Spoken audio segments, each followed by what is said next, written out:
Hello મારા વહાલા વહાલા વિદ્યાર્થી મિત્રો, કેમ છો? મજામાં? મારું નામ છે ફાલ્ગુન અદ્રોજા, હું રાજકોટથી છું અને તમે જોઈ રહ્યા છો ફિઝિક્સ વિથ ફાલ્ગુન સર. અને વહાલા વિદ્યાર્થી મિત્રો, અત્યારે આપણે જોઈ રહ્યા છીએ ધોરણ 11 ફિઝિક્સ ચેપ્ટર નંબર 4 સમતલમાં ગતિ. અને જેમાં છેલ્લા લેક્ચરની અંદર આપણે સદિશોના સરવાળા ઉપર આધારિત આલેખની રીત અને બેઝિક સરવાળાની જે રીત છે, બેઝિક રીત, એ બંનેની મદદથી ઘણા બધા દાખલાઓની પ્રેક્ટિસ આપણે કરી હતી. અને આજે આપણે શરૂ કરવા જઈ રહ્યા છીએ એના પછીનો નેક્સ્ટ ટોપિક, જેનું નામ છે સમતલમાં ગતિ. તો ઘણા કહેશે સર આ તો પ્રકરણનું જ નામ છે સમતલમાં ગતિ, તો અત્યાર સુધી આપણે શું કર્યું હોય? આટલા બધા લેક્ચર ભણ્યા તો એ શું ભણ્યા?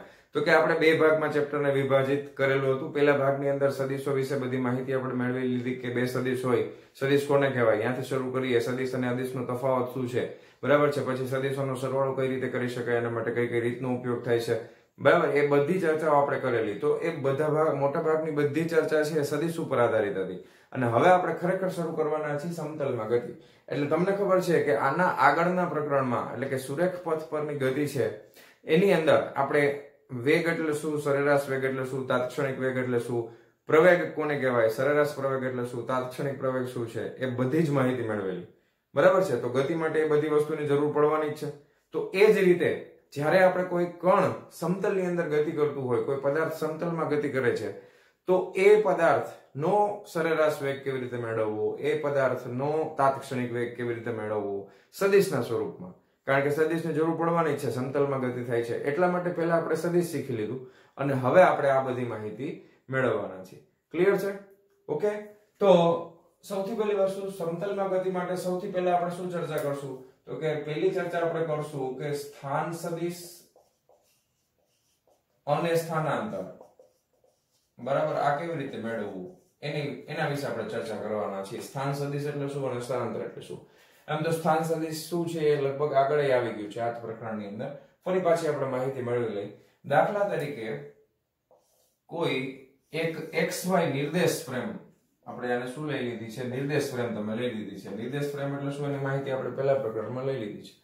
નિર્દેશ ફ્રેમ એટલે કે અવલોકનકાર જ્યાંથી અવલોકન કરતા હોય, બરાબર છે, એ અવલોકન કરવા માટે એક ચોક્કસ નક્કી કરી નાખીએ કે ઉગમ બિંદુ અહીંયા છે, આ x યામ, આ y યામ, તો એને નિર્દેશ ફ્રેમ કહેવાય. તો આ નિર્દેશ ફ્રેમનો ઉગમ બિંદુ અહીંયા છે. ધારો કે આ નિર્દેશ ફ્રેમ x અને y અક્ષ જ્યાં છેદતા હોય ત્યાં ઉગમ બિંદુ O છે. અને આ નિર્દેશ ફ્રેમમાં ધારો કે કોઈ એક કણ આવેલો છે, એ કણનું નામ છે P. એ કણનું નામ શું છે? P. તો P બિંદુના મારે યામ દર્શાવવા છે, P બિંદુનું મારે સ્થાન દર્શાવવું છે. શું દર્શાવવું છે? P બિંદુ કઈ જગ્યાએ આવેલું છે? એક્ઝેક્ટ. તો હવે મારે P બિંદુ દર્શાવવું કઈ રીતે દર્શાવી શકાય? તો કે હું એમ કહું કે x અક્ષ ઉપર લગભગ આટલું દૂર અને y અક્ષ ઉપર લગભગ આટલું દૂર. તો એને દર્શાવવા માટે આપણી પાસે રીત શું છે? એને દર્શાવવા માટે આપણી પાસે આવી રીત છે કે ઉગમ બિંદુથી P બિંદુને જોડતી એક રેખા દોરવાની છે, બરાબર. એરો છે એ તમારે P બિંદુ પાસે કરવાનો. તો આ છે એ સ્થાન સદિશ કહેવાય. અને શું કહેવાય? સ્થાન સદિશ. અને સ્થાન સદિશ દર્શાવવા માટે આપણે જનરલી r સંજ્ઞાનો ઉપયોગ કરીએ છીએ. સદિશ રાશિ હોવાથી ઉપર આપણે સદિશની નિશાની કરશું. ટેક્સ્ટ બુક ની અંદર ઘાટા અક્ષરોમાં લખેલું હોય, તમારે ઘાટા અક્ષરના બદલે ઉપર એરાની જ પ્રેક્ટિસ પાડવાની, કારણ કે પેપરમાં લખતી વખતે કે કોઈ રીતે પણ આપણે ઘાટા અક્ષર અનુકૂળ ન આવે, બરાબર. એટલે આપણે એરોની જ નિશાની ધ્યાનમાં રાખશું. તો આ સ્થાન સદિશ દર્શાવવું છે. સ્થાન સદિશ આ છે. હવે તમને ખબર છે કે અહીંયાથી જો લંબ દોરવામાં આવે x અક્ષ ઉપર અને અહીંયાથી જો y અક્ષ ઉપર P બિંદુથી લંબ દોરવામાં આવે, તો અહીંયા આ જે r સ્થાન સદિશ છે એ બે ઘટકોમાં વિભાજિત થઈ જશે. ઓકે, r સ્થાન સદિશ છે એ બે ઘટકોમાં વિભાજિત થઈ જશે ને. x અક્ષ ઉપરનો ઘટક આટલો, y અક્ષ ઉપરનો ઘટક આટલો. તો x અક્ષ ઉપરનો જે ઘટક છે તો એને અંતર આપણે ધારો કે આ x માની લઈએ. કેટલું માની લઈએ? આ x જેટલું અંતર છે. અને i એકમ સદિશ, આ અંતર છે એનું મૂલ્ય ધારો કે y જેટલું છે. અને જે y અક્ષ ઉપર છે એટલે જે કેપ થઈ જશે. આમ ક્લિયર છે? તમને સમજણ વાળું? તો P બિંદુને દર્શાવવા માટે મારે કોની જરૂર પડશે? તો કે x યામ કેટલો છે, y યામ કેટલો છે, અને એના ઉપરથી મને શું મળે? સદિશ r મળે. તો ખરેખર તો આ સદિશનું આપણે વિભાજન કર્યું, તો આ બેનો સરવાળો કરીએ તો મને શું મળે? સ્થાન સદિશ r મળે. સિમ્પલ. તો સ્થાન સદિશ r બરાબર x i cap plus y j cap. આ રીતે મને શું મળશે? સ્થાન સદિશ r મળી જશે. ક્લિયર? તો સદિશ r એટલે કે સ્થાન સદિશ r છે. કોઈ પણ બિંદુને દર્શાવવા માટે એના x યામ અને y યામની જરૂર પડશે. તો આટલી વસ્તુ આપણે સ્થાન સદિશ માટે યાદ રાખવાની છે. સ્થાન સદિશમાં બીજી કોઈ વસ્તુ યાદ રાખવાની જરૂર નથી. હવે દાખલા તરીકે આ તો ખાલી સ્થાન સદિશની વાત થઈ ગઈ, પણ ધારો કે સ્થાનાંતર એટલે શું? સ્થાન સદિશની તો ચર્ચા કરી લીધી, પણ સ્થાનાંતર એટલે શું? તો આપણે જે સ્ટાર્ટિંગમાં ચેપ્ટર શરૂ કર્યું ત્યારે જે માહિતી લીધી હતી એ જ પ્રમાણે ધારો કે કોઈ એક પદાર્થ છે એની આ માર્ગ ઉપર, ઓકે, આ પથ ઉપર એ ગતિ કરે છે. ધારો કે કોઈ પદાર્થ છે આવા કંઈક ખરબચડા પથ ઉપર ગતિ કરે છે અને પ્રારંભમાં એ P બિંદુ પાસે છે. પદાર્થ ક્યાં આવેલો છે? પ્રારંભમાં P બિંદુ પાસે આવેલો છે. તો P બિંદુ પાસે હોય છે ત્યારે એનો જે સ્થાન સદિશ છે એ સ્થાન સદિશને મેં r સ્થાન સદિશ વડે દર્શાવેલો છે. P બિંદુ પાસે એનો સ્થાન સદિશ કેટલો છે? તો કે r સ્થાન સદિશ વડે દર્શાવેલો છે. ચાલો, પછી આ પદાર્થ છે એ ગતિ કરતો કરતો કરતો કરતો અહીંયા પહોંચે છે. આ બિંદુ છે એને આપણે P' નામ આપી દઈએ.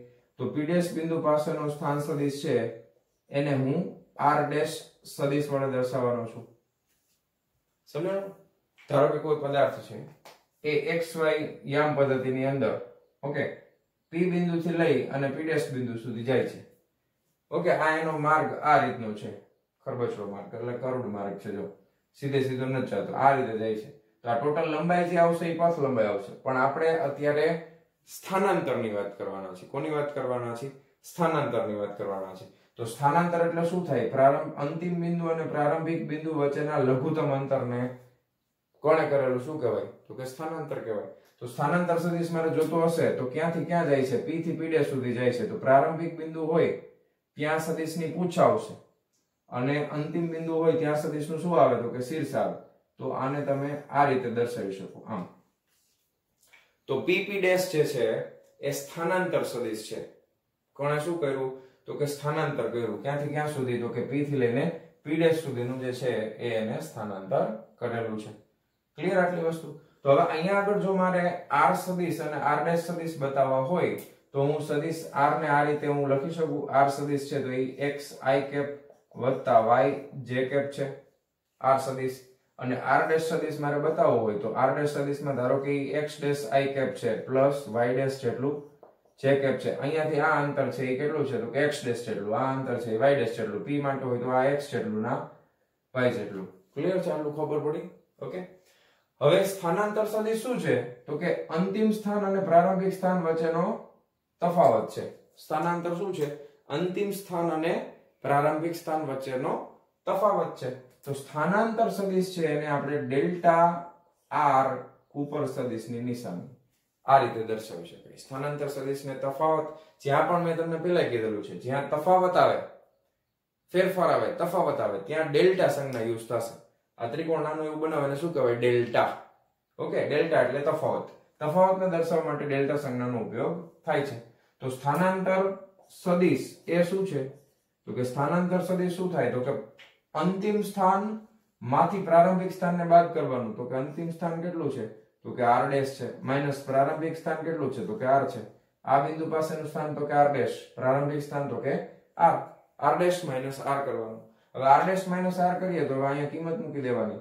તો કે અહીંયા કિંમત કેટલી છે? તો કે x' i કેપ વત્તા y' j કેપ છે કૌંસમાં માઈનસ r સ્થાન સદિશ એટલે કેટલા છે? તો કે x i કેપ વત્તા y j કેપ છે. ખબર પડી? હવે હું આને થોડુંક જગ્યા ઓછી છે એટલે અહીંયા લખું છું delta r is equal to આ x વાળા પદમાંથી x વાળું પદ બાદ કરીએ અને y વાળામાંથી y વાળું પદ બાદ કરીએ એટલે x' minus x i cap common કાઢ લઈ, બરાબર, વચમાં પ્લસ ની નિશાની કરીએ, y' માઈનસ y અને j કેપ આ રીતે. ખબર પડી ને? આ માઈનસ આ કરશું એટલે i' કોમન નીકળી જાય એટલે શું આવે? અંદર x' માઈનસ x આવે ઇન્ટુ y કેપ થઈ જાય, પ્લસ તમે y' કરો માઈનસ શું થઈ જશે? y. તો y' minus y into j cap આવશે. હવે આ x' માઈનસ x આને તમે શું લખી શકો? તો કે ડેલ્ટા r સદિશ is equal to x' minus x એટલે x યામમાં થતો ફેરફાર કહેવાય. શું કહેવાય? x યામમાં થતો ફેરફાર. x ના યામમાં થતો ફેરફાર. તો x ના યામમાં થતો ફેરફાર કેટલો આવે? તો કે ડેલ્ટા x પછી પાછળ i કેપ વત્તા y યામમાં થતો ફેરફાર શું આવે તો કે ડેલ્ટા y, પાછળ શું આવે તો કે j કેપ. તો આ રીતે જે મને મળશે એ મને શું મળે છે? સ્થાનાંતર સદિશ મળે છે. હવે એની આકૃતિ દ્વારા આપણે સમજવાનો પ્રયત્ન કરીએ તો તમને ખબર છે કે ધારો કે અહીંયાથી આમ જોડવામાં આવે તો આ જે છે એનો x યામ હતો, કારણ કે p બિંદુ છે, બરાબર. તો આ જે છે એ x યામ છે અને આ જે છે એ ધારો કે y યામ હતો. ક્લિયર છે? આટલું ખબર પડી? હાલો, પછી p' બિંદુને અહીંયાથી અહીંયા જોડવામાં આવે તો અહીંયાથી અહીંયા સુધીનું જે અંતર છે એ શું છે તો કે આ x' યામ છે. ઓકે, અને અહીંયાથી અહીંયા સુધીનું ધારો કે આને આમ જોડી દઈ તો આ જે અંતર છે એ શું છે તો કે y' યામ છે એનું. હા, હવે મારે શું કરવાનું તો કે આખામાંથી આટલું બાદ કરવાનું, એટલે આ મને જે મળે એ શું મળે તો કે ડેલ્ટા x મળે કે નહીં? x' - x કર્યું ને, x' - x કર્યું તો આ જે મળ્યું એ શું મળ્યું તો કે ડેલ્ટા x મળ્યું. એવી રીતના હું y' - y કરું તો આ જે મળશે એ મને શું મળે તો કે ડેલ્ટા y મળે. ખબર પડી તમને? આટલું શું મળે તો કે ડેલ્ટા y મળી જાય. ઓકે, તો આ રીતે મને સ્થાનાંતરનો સદિશ મળી જશે. તો કોઈ પણ આ જે છે એ સ્થાન સદિશ આપણે શીખ્યા અને આ જે છે એ સ્થાનાંતર સદિશ આપણે શીખી લીધો. ક્લિયર છે? તો x અને y યામના સ્વરૂપમાં, અને આ સરવાળા બાદબાકી તો હવે તમને આવડતા જ હોય. તો આટલી વસ્તુ નોટ ડાઉન કરી લ્યો ફટાફટ તમારી બુકની અંદર. અને હવે આપણે આગળ વધવાના છીએ અને જોવાના છીએ સરેરાશ વેગ અને તાત્ક્ષણિક વેગ વિશે. બરાબર, તો આટલું નોટ ડાઉન કરી લ્યો ફટાફટ. ચાલો જવા દઉં છું. ચાલો વિદ્યાર્થી મિત્રો, હવે બીજા નંબરની ચર્ચા આપણે કરવાના છીએ વેગ વિશે. અને વેગમાં પણ તમને ખબર છે પહેલા આપણે કયો વેગ લેવાનો હોય તો કે વેગમાં દર વખતે પહેલા આપણે શું લઈએ તો કે સરેરાશ વેગ લઈ લઈએ. શું લઈ લઈએ? સરેરાશ વેગ લઈ લઈએ. હવે સરેરાશ વેગની વ્યાખ્યા યાદ કરો, આગળના ચેપ્ટરમાં આપણે શીખી ગયા. સરેરાશ વેગ એટલે શું કહેવાય તો કે પદાર્થે કરેલા સ્થાનમાં થતો ફેરફાર, એટલે સ્થાનાંતરના છેદમાં સમયગાળો. સરેરાશ વેગ એટલે શું થાય તો કે સ્થાનાંતર જે કર્યું છે પદાર્થે ના છેદમાં સમયગાળો. તો અહીંયા તમને ખબર છે મેં આ આકૃતિ એટલા માટે જ રાખી છે કે આપણે સ્થાનાંતરની જરૂર પડવાની છે. તો સરેરાશ વેગ માટે હું સૂત્ર અહીંયા લખી નાખું કે સ્થાનાંતરો, સ્થાનમાં થતો ફેરફાર એટલે અલ્ટિમેટલી શું થઈ ગયું તો કે સ્થાનાંતર. હવે સ્થાનાંતર કેવી રાશિ છે તો કે સદિશ રાશિ છે. ઓકે, ના છેદમાં સમયગાળો. હવે સમયગાળો કેવો છે તો કે સમયગાળો આપણને ખબર છે અદિશ રાશિ છે. કેવી રાશિ છે તો કે અદિશ. તો સરેરાશ વેગ માટે સ્થાનાંતર સદિશ રાશિના છેદમાં અદિશ રાશિ આવશે. બેનો ગુણોત્તર છે એટલે આપણને મળશે સરેરાશ વેગ. તો આપણી પાસે ધારો કે પદાર્થ અહીંયા ગતિ કરે છે, p થી p' સુધી જાય છે, તો એ ધારો કે p થી p' સુધી પહોંચવા માટે લાગતો સમયગાળો છે એ ધારો કે ડેલ્ટા t છે. કેટલો છે? ડેલ્ટા t જેટલા સમયગાળામાં અહીંયાથી અહીંયા પહોંચવા માટે ડેલ્ટા t જેટલો સમયગાળો લાગે છે. તમે એકચ્યુઅલમાં તમે ડેલ્ટા t એટલે 5 મિનિટ લઈ શકો, 2 મિનિટ લઈ શકો, એટલે તમારે સમજવા માટે એમ. ઓકે, તો હવે આપણે સ્થાનાંતર સદિશ દર્શાવવું હોય તો હું સરેરાશ વેગને કઈ રીતે દર્શાવી શકું તો કે સ્થાનાંતર સદિશ છે એટલે ડેલ્ટા r સદિશ થઈ ગયું. સ્થાનાંતર તમારી પાસે છે અને લાગતો સમયગાળો શું છે તો કે ડેલ્ટા t છે. કેટલો સમયગાળો છે તો કે ડેલ્ટા t છે. તો આ રીતે જે મને વેગ મળશે એ મને કેવો વેગ મળે છે તો કે મને સરેરાશ વેગ મળે છે. કેવો વેગ મળે છે? સરેરાશ વેગ. તો સરેરાશ વેગને કઈ રીતે દર્શાવાય તો સરેરાશ વેગને તમે v ઉપર લીટી કરીને દર્શાવી શકો. આપણે આગળ શીખી લીધું છે આને v બાર કહેવાય. શું કહેવાય? v બાર કહેવાય. અથવા તો તમારે જો કોઈ અમુક રેફરન્સ બુકમાં આ રીતે પણ આપેલું હશે, આ વેગની નિશાની અને આ બાજુ તમે આ રીતે કરી નાખો. ઓકે, અહીંયા લેસ ધેન, અહીંયા ગ્રેટર ધેન, આ રીતની સંજ્ઞા હોય એની વચમાં તમે આને મૂકી દેશો તો આને પણ સરેરાશ વેગ જ કહેવાય. અથવા તમે v ઉપર એક લીટી કરી નાખો, એરો નહીં, ખાલી લીટી હશે એટલે આ સરેરાશ વેગ દર્શાવે છે. તો શું થઈ ગયું? સ્થાનાંતરના છેદમાં સમયગાળો. સમયગાળો કેટલો છે તો કે p થી p' સુધી પહોંચવા માટે જે લાગતો સમયગાળો છે એ સમયગાળો આપણે અહીંયા લીધો છે. તો આ રીતે આપણને સરેરાશ વેગ જે છે એ મળી જશે. તો હવે આપણે અહીંયા ડેલ્ટા r જે છે એની કિંમત મૂકી દઈએ તો ડેલ્ટા r છે એ શું છે તો કે ડેલ્ટા x i કેપ છે વત્તા ડેલ્ટા y શું છે તો કે j કેપ છે. ના છેદમાં શું છે તો કે ડેલ્ટા t છે. હવે ભાગાકારમાં તમે આ ડેલ્ટા t ને બે ની આરે ભાગી શકો ને, એટલે હવે અહીંયા જો ડેલ્ટા x ના છેદમાં ડેલ્ટા t અહીંયા આવી જશે i કેપ વત્તા ડેલ્ટા y ના છેદમાં ડેલ્ટા t અહીંયા આવી જશે j કેપ. ક્લિયર છે? હવે ડેલ્ટા x ના છેદમાં ડેલ્ટા t એટલે x યામમાં થતો ફેરફાર ના છેદમાં સમયગાળો એટલે x માં થતું, x દિશામાં થતો વેગ આવ્યો, ખબર પડી? અને y માં થતો ફેરફાર. હવે અહીંયા તમે જો વેગની દિશા કઈ માનવી આપણે તો વેગ સદિશ રાશિ છે એ તો સાચું સાહેબ. તો વેગની દિશા કઈ માનવી? તો કે આ બેમાં સદિશ કયું છે? તો કે સ્થાનાંતર. ડેલ્ટા ટી તો અદિશ છે, તો જો આ સદિશ ડેલ્ટા આર સદિશ, તો જે સ્થાનાંતરની દિશા હશે એ જ મારા સરેરાશ વેગની પણ દિશા હોય. તો સરેરાશ વેગની જે દિશા છે ને એ આ સ્થાનાંતર આટલું, તો એને સમાંતર જ હોય. આમ આ સરેરાશ વેગની દિશા છે. કોની દિશા છે? સરેરાશ વેગની. તો આ રીતે આપણે એને દર્શાવી શકાય, સરેરાશ વેગની દિશા, કારણ કે સદિશ રાશિ છે. સમજાણું? હવે ડેલ્ટા x ના છેદમાં ડેલ્ટા t એટલે x દિશામાં થતો સરેરાશ વેગ, અને ડેલ્ટા y ના છેદમાં ડેલ્ટા t એટલે y દિશામાં થતો સરેરાશ વેગ. x દિશામાં થતો સરેરાશ વેગ, આ y દિશામાં થતો સરેરાશ વેગ. આવી ગયું? હવે સરેરાશ વેગ છે એટલે વળી પાછી સંજ્ઞા આપણે શું વાપરવી પડે? તો કે v. x દિશામાં છે એટલે vx લખી નાખી. સરેરાશ વેગ છે એટલે ઉપર લીટી કરી એટલે 12 ની નિશાની થઈ ગઈ. તો vx x દિશામાં છે એટલે i કેપ કરી નાખો, પ્લસ આને નામ આપી દે vy, અને y દિશામાં છે એટલે j કેપ નામ આપી દે. તો આ આપણને મળ્યો સરેરાશ વેગ v. તો સરેરાશ વેગ v ના પણ આપણને બે ઘટકો મળે. એક x દિશાનો સરેરાશ વેગ મળે, એક y દિશાનો સરેરાશ વેગ મળે.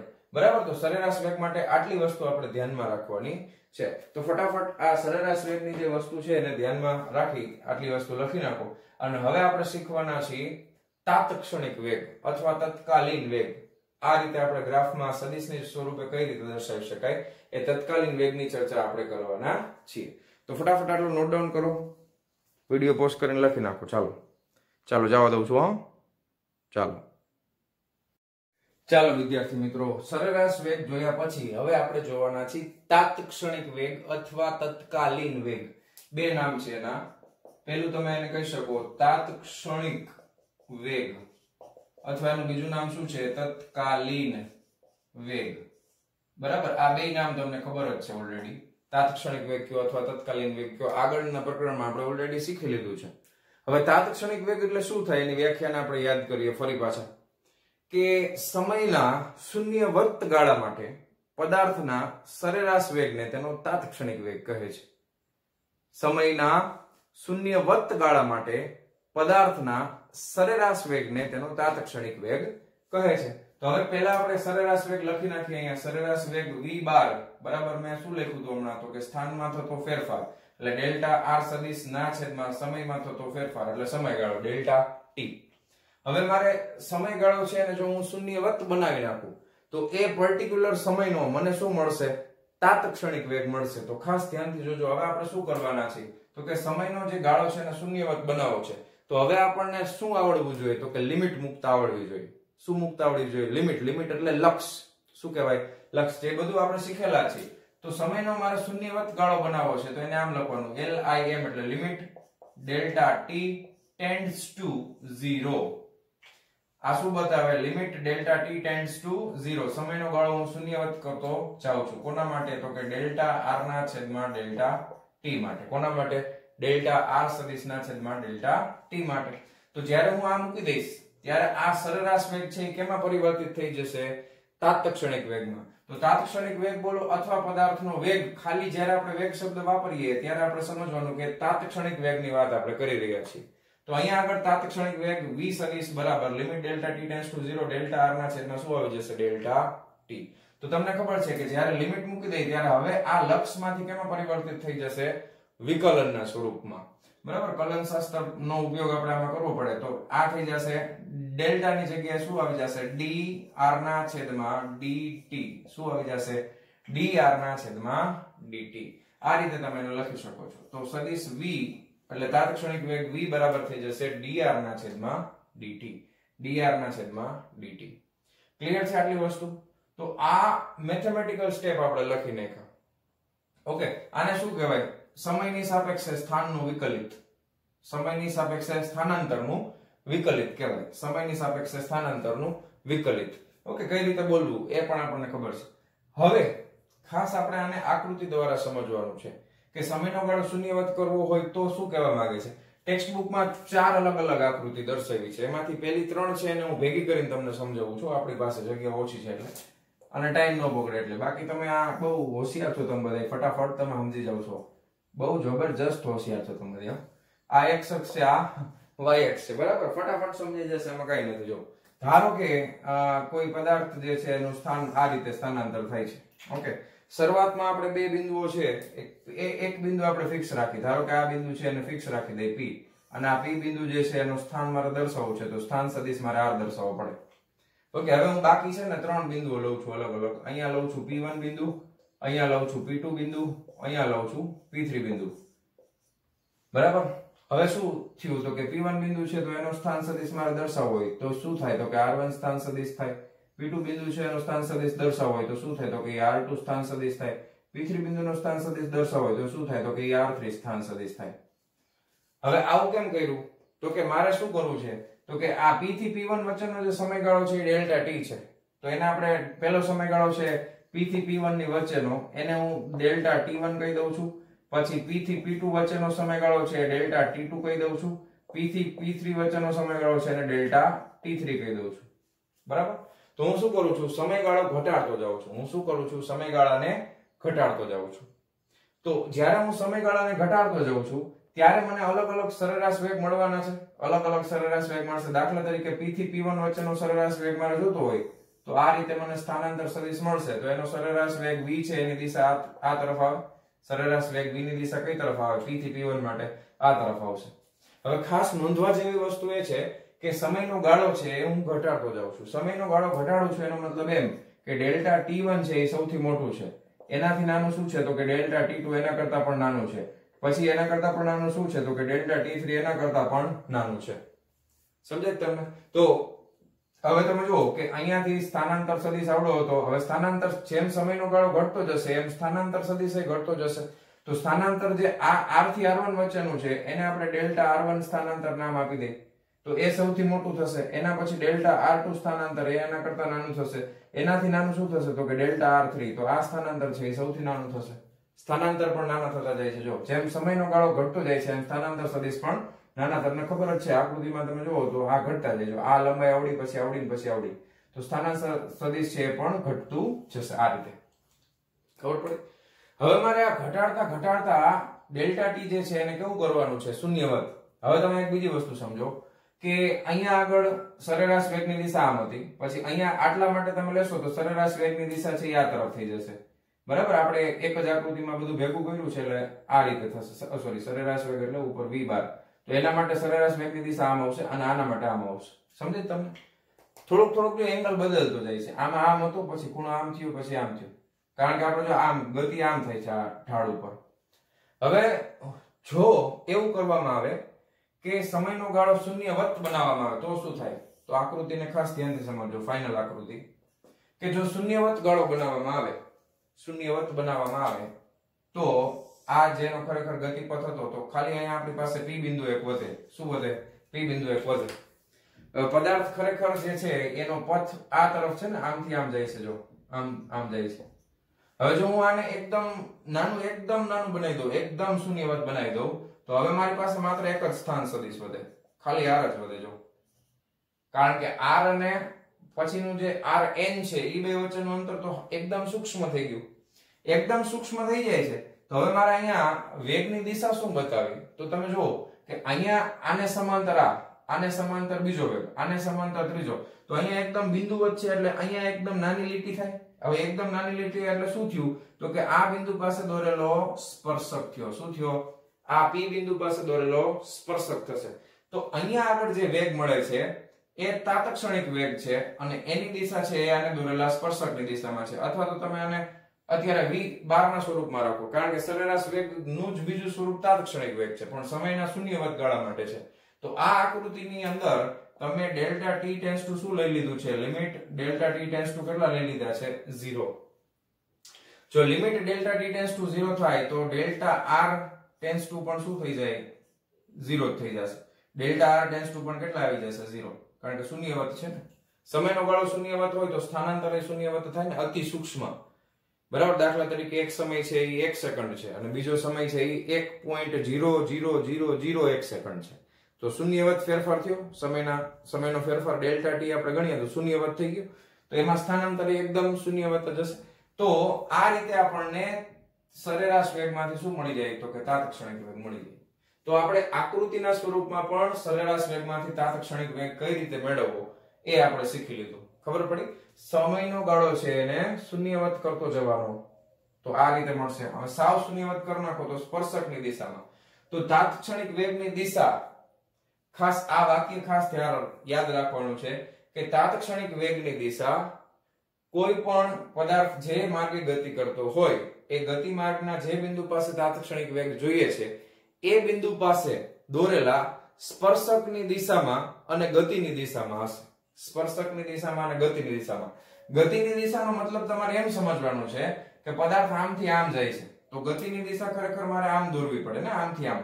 તમે સ્પર્શકની દિશા બે રીતે દર્શાવી શકો. દાખલા તરીકે હું આ કોઈ એક મેં ઢાળ દોર્યો છે, અહીંયા મારે આ બિંદુ પાસે સ્પર્શક છે તો સ્પર્શક આમ થાય, પણ તમારે એરો કઈ બાજુ કરવાનો? તો હું એમ કહું છું ગતિની દિશા એટલે પદાર્થ અહીંયાથી લઈને અહીંયા જાય છે, દાખલા તરીકે P થી Q, તો ગતિની દિશા આમ થઈ ગઈ ને આમ. તો ગતિની દિશામાં એટલે એરો આ તરફ થવો જોઈએ. એરો આમ કરી નાખો તો ખોટું. પદાર્થ જાય છે આમ, તમે એરો આમ કરો તો વિરુદ્ધ દિશામાં થઈ ગયું ને.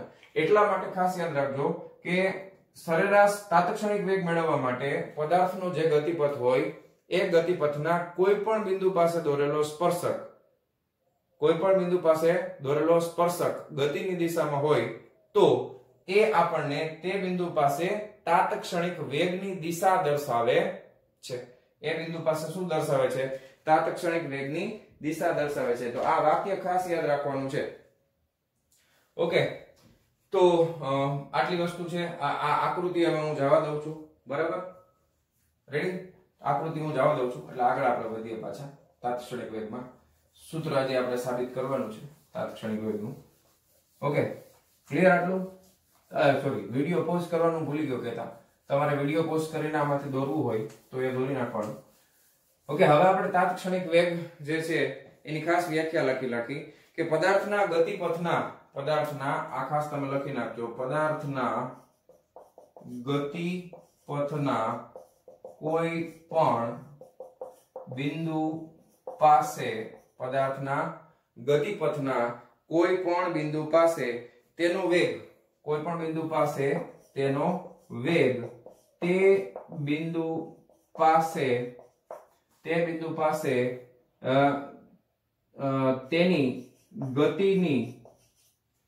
ગતિની દિશામાં દોરેલા સ્પર્શકની દિશામાં હશે. બરાબર? પદાર્થના ગતિપથના કોઈ પણ બિંદુ પાસે તેનો વેગ તે બિંદુ પાસે તેની ગતિની દિશામાં દોરેલા સ્પર્શકની દિશામાં હશે. તેની ગતિની દિશામાં દોરેલા સ્પર્શકની દિશામાં હશે. તો આ ખાસ તમારે યાદ રાખવાનું છે કે કોઈ પણ જગ્યાએ તાત્ક્ષણિક વેગ જોતો હોય તો કઈ રીતે મળે. કોઈ પણ જગ્યાએ તાત્ક્ષણિક વેગ જોતો હોય તો કઈ રીતે મળે. હજી એકવાર સમજાવી દઉં છું. દાખલા તરીકે કોઈ પદાર્થ છે એ આ રીતે આ માર્ગ ઉપર ગતિ કરે છે, આમ અહીંયાથી શરૂ કરી અને અહીંયા સુધી જાય છે. ધારો કે તમને એમ થાય કે મારે આ બિંદુ પાસે એનો તાત્ક્ષણિક વેગ જોઈએ છે તો ગતિ એનો પથ આ રીતે છે, જો આમ જાય છે આ દિશામાં, તો મારે અહીંયા સ્પર્શક દોરવાનો. સ્પર્શકની દિશા શું? એરોની દિશામાં, એટલે અહીંયા આ દિશામાં હશે તાત્ક્ષણિક વેગની દિશા. ધારો કે આ બિંદુ લઈ લઈએ આપણે, તો અહીંયા સ્પર્શક દોરવાનો, આ દિશામાં હશે એનો વેગ, બરાબર? ધારો કે આ બિંદુની વાત કરીએ તો અહીંયા આ દિશામાં હશે, ટૂંકમાં સ્પર્શક દોરવાનો. તો જે દિશામાં સ્પર્શક હશે એ જ દિશામાં તાત્ક્ષણિક વેગની દિશા આપણને મળશે. ઓકે, આટલી વસ્તુ ખબર પડી ગઈ? ક્લિયર થઈ ગયું? ચાલો હવે આગળ વધીએ છીએ આપણે. તો આ વ્યાખ્યા તમે લખાઈ ગઈ હોય તો આને જવા દઉં છું. ઓકે, ચાલો જવા દઉં છું. તમે વિડિયો પોઝ કરીને લખી લેવો. ચાલો હવે આપણે થોડા ગાણિતિક સ્ટેપ જોવાના છે તાત્ક્ષણિક વેગ માટેના. તો તાત્ક્ષણિક વેગ માટેના ગાણિતિક સ્ટેપ આપણે જોઈએ તો આમાંથી આપણે ઉલટા સ્ટેપ આગળ જે આપણે સરેરાશ વેગ માટે લખ્યું હતું એના ઉલટા સ્ટેપ કરવાના છે. તો સરેરાશ વેગને હું આ રીતે પણ લખી શકું ને, v બરાબર સરેરાશ વેગ ડેલ્ટા r એટલે શું હતું? Delta x i cap plus શું હતું? તો કે ડેલ્ટા y j કેપ ના છેદમાં શું હતું? તો કે ડેલ્ટા t. ઊંધા સ્ટેપ કર્યા ને એટલે v બાર બરાબર શું લખાય? ડેલ્ટા x ના છેદમાં delta t i cap plus delta y ના છેદમાં ડેલ્ટા t j કેપ. હવે મારે લિમિટ મૂકવાની છે. હવે જોજો હું લિમિટ મૂકું છું તો લિમિટ મૂકી દઈશ એટલે આ v તો નીકળી જશે. તો એક ટૂંકમાં સરેરાશ વેગ નીકળી જશે અને એની જગ્યાએ શું આવે? તાત્ક્ષણિક વેગ આવી જશે. તો હવે મારે અહીંયા લિમિટ મૂકવાની છે. Limit delta t tends to 0. આને કાઉન્સમાં લખી નાખો આખાને ડેલ્ટા x ના છેદમાં ડેલ્ટા t એકય સ્ટેપ ખાતો નથી જો બધા સ્ટેપ લખું છું ડેલ્ટા y ના છેદમાં ડેલ્ટા t આ જે કે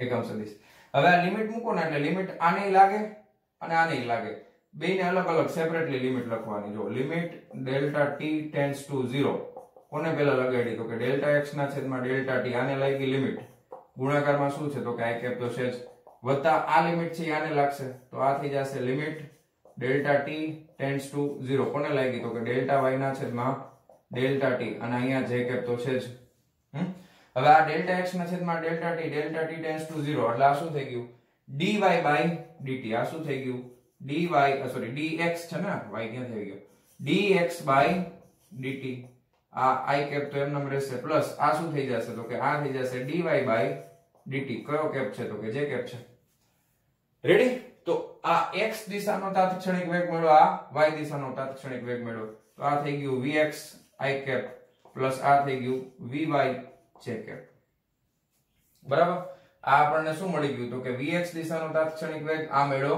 vy દિશાનો તાત્ક્ષણિક વેગ તો તાત્ક્ષણિક વેગ v છે એના પણ આપણને બે ઘટકો મળશે એક vx દિશાનો તાત્ક્ષણિક વેગ મળશે એક vy દિશાનો તાત્ક્ષણિક વેગ મળશે vx બરાબર dx by dt vy બરાબર dy by dt બરાબર આટલી વસ્તુ સમજાઈ ગઈ તમને કઈ વાંધો કોઈ પ્રોબ્લેમ નથી ટેક્સ્ટ બુક માં ઘાટા અક્ષરોમાં લખેલું હશે ઉપર સદિશની નિશાની નથી કરતા તમારે ખાસ કરવાની આ નહીં કરો તો પાછા માર્ક કપાઈ જશે ઓકે અહીંયા ઉપર લીટી એટલે સરેરાશ વેગ છે સરેરાશ વેગમાંથી આપણે કેમાં ગયા તાત્ક્ષણિક વેગમાં લિમિટ બે બાજુ મૂકી દીધી એટલે આપણને શું મળ્યું x દિશાનો તાત્ક્ષણિક વેગ આ મળ્યો y દિશાનો તાત્ક્ષણિક વેગ આટલી વસ્તુ સમજાઈ ગઈ કોઈ વાંધો કોઈ પ્રોબ્લેમ નથી ને તો હવે આપણે દાખલા તરીકે આગળ હવે જે કરતા હતા સદિશના નિયમનો ઉપયોગ કરવાના છે કે આનું મૂલ્ય મારે જોઈએ છે શું જોઈએ છે તાત્ક્ષણિક વેગનું મારે મૂલ્ય જોઈએ છે એટલે માનાંકમાં તાત્ક્ષણિક વેગ લખવો પડે તો આનું મારે મૂલ્ય જોતું હોય તો કેવી રીતે મળે તો કે અંડર રૂટમાં આ એનો x ઘટક છે આ એનો y ઘટક છે એટલે આ થઈ જશે vx નો વર્ગ વત્તા આ થઈ જશે vy નો વર્ગ